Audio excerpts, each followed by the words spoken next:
আমি ঠাট্টা করে বলি যে আমি গ্লোবাল সিটিজেন। যখন ইস্ট পাকিস্তান, পূর্ব পাকিস্তান, তখন আমার জন্ম, তারপরে বাংলাদেশের নাগরিক, তারপরে আমি 94 সালে সিঙ্গাপুরে চলে যাই, ওখানে 20 বছর নাগরিক। এখন কানাডায় প্রায় 10 থেকে 11 বছর নাগরিক, কানাডায় বসবাস করি। এই অনুষ্ঠানের জন্য 19 মে কি হয়, কারণ আমি কিছু স্টাডিও করেছি, দেখার জন্য আমি শুধু কানাডা থেকে এসেছি, আবার 20 তারিখে কানাডা চলে যাও। এখন আপনি দেখতে পাচ্ছেন, যদি বললেন যে গ্লোবাল সিটিজেন, আমার মনে হয় আমি বাংলা ভাষার নাগরিক। বাংলা তো বলা যায় না, তাই না? আর একটা ইনফরমেশন আপনাদের দেই যে বাংলাদেশের 21শে ফেব্রুয়ারির ঘটনাকে কেন্দ্র করে এই ইউনেস্কো কিন্তু বাংলা ভাষাকে বিশ্ব ভাষা দিবস করেছে। এটা বাংলাদেশ উদ্যোগ নিয়ে করেছে, কিন্তু এই উদ্যোগ শুরু হয়েছে কানাডার থেকে। কানাডার 2 জন এটা শুরু করেছে, এবং তারা যে ডকুমেন্টটা প্রিপেয়ার করে ইউনেস্কোতে দিয়েছে, সেই ডকুমেন্ট আমার কাছে আছে। সেই ডকুমেন্টে কোথাও 19 মের কথা বলা নেই। তারা জানেও না মানভূম বীরভূমে কি হয়েছে আর কারা। এবং দুঃখের বিষয় যে আমার বয়স প্রায় এই 19 মে যখন থেকে শুরু, মানে 19 মে যত বয়স, আমারও বয়স প্রায় কাছাকাছি।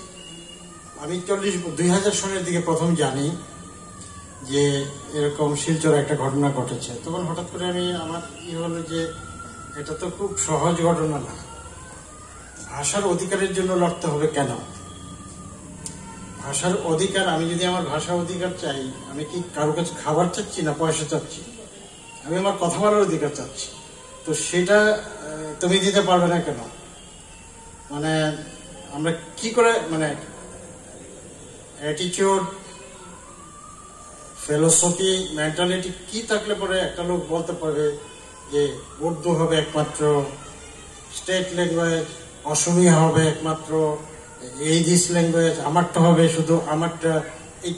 এটা এত সংকীর্ণ মনোভাব নিয়ে, মানে এই শতাব্দীতে কি করে রাষ্ট্র চলে?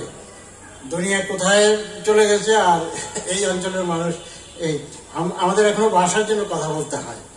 গতকালকে একটা সবাই কথা বলেছি যে আমার জানা মতে বহু দেশ আছে, আপনাকে বলতে হচ্ছে না অধিকার, ওই দেশ আপনাকে ইনক্লুড করে নিয়েছে।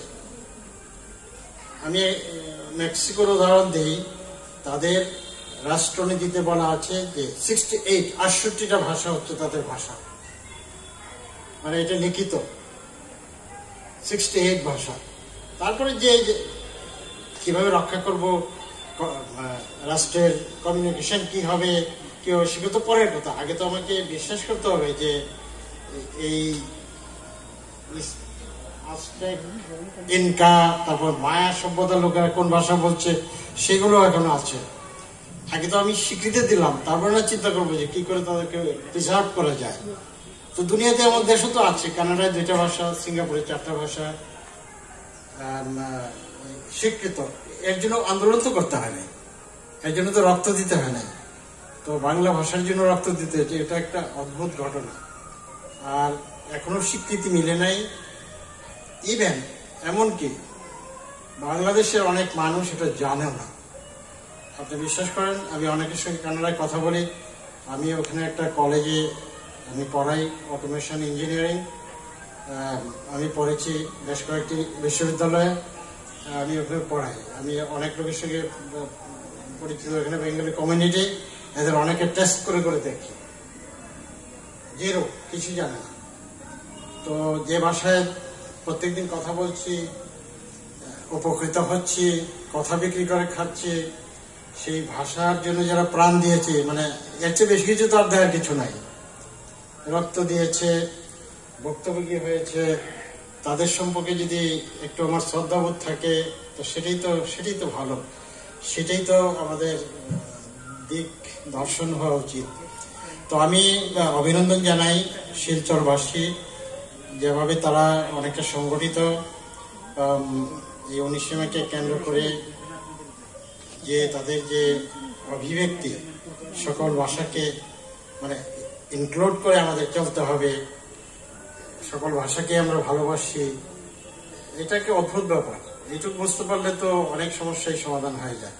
আমি অভিনন্দন জানাই, বাংলা ভাষার জয় হবে, এটা বহুদিন টিকে থাকবে, এটাকে থামানো যাবে না। কারণ আমার চোখের সামনে আমি কিছু দেখেছি যে একটা ভাষা মৃত প্রায়। মানে আমি একটা উদাহরণ দেই, আমি অনেক জায়গায় গিয়েছি পৃথিবীর বিভিন্ন দেশে। তো গত বছর ঘানায় গিয়েছিলাম, ঘানা, ওখানে কয়েকটা দেশে একসঙ্গে। ঘানা গিয়ে আমি চেষ্টা করলাম যে ঘানা তো লাস্ট ওদের ছিল ইংলিশ কলোনি। তো আমি ওদের লাইব্রেরিতে যাই, আর একটা ছেলে আমাকে নিয়ে যায়, ওকে আমি জিজ্ঞেস করলাম তোমরা কি ভাষায় লিখো ওইটা দেখাও আমাকে। আমি এই লাইব্রেরিতে যাই, ওই লাইব্রেরিতে যাই, শুধু ইংরেজি বই।